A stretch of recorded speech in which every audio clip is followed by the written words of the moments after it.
Hi there and welcome back to our reading comprehension. This is part 3 of The Storm. So a quick recap. The storm.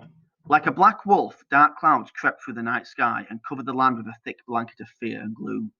The black skies felt heavy, and soon it began to cry from the heavens above.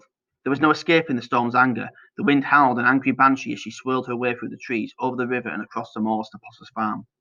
The animals were restless, and faithful Jess barked at the stranger that had entered the yard. Even the candles danced in the lonely farmhouse.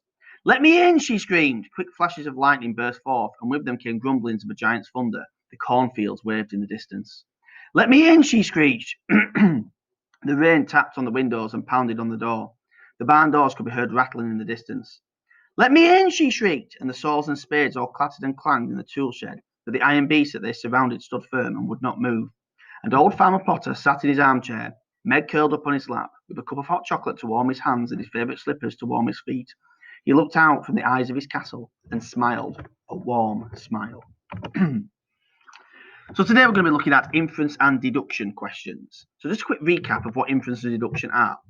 So deduction is drawing on logical conclusions from the information given in a text, as well as the personal knowledge to support this. So basically, it's if you ask what time of year it is, and you're looking at a picture that's got a tree that's got no leaves on it, the deduction from that is, well, it's winter because the tree has got no leaves. Inference is a bit different.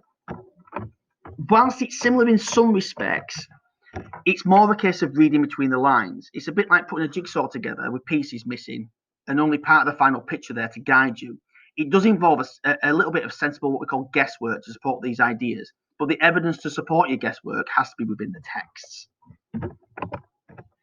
So, a couple of questions for you to consider in a minute. Why is the storm described as a banshee?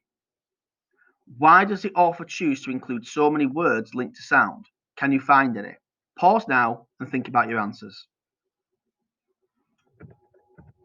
Okay, so why is the storm described as a banshee? Well, banshees are Irish mythological creatures who make loud screeching, wailing sounds. They usually indicate death and serve as a warning. Storms make high-pitched noises as the wind rushes past things, and they're also dangerous. Why does the author choose to include so many words linked to sound? Can you find any? Well, storms are very loud. The more powerful the storm, the louder and more high-pitched the sounds get. The wind blows things around, rattling into things and creating crashing noises. Your turn. So you have got a question sheet. Again, it's exactly the same as you'd see in a normal guided reading session. The first question is, why does the author describe the farmhouse as a castle? Is the storm strong or weak? Explain what is happening to it over time and how you know. And did the farmer know that the storm was coming? Explain. Good luck.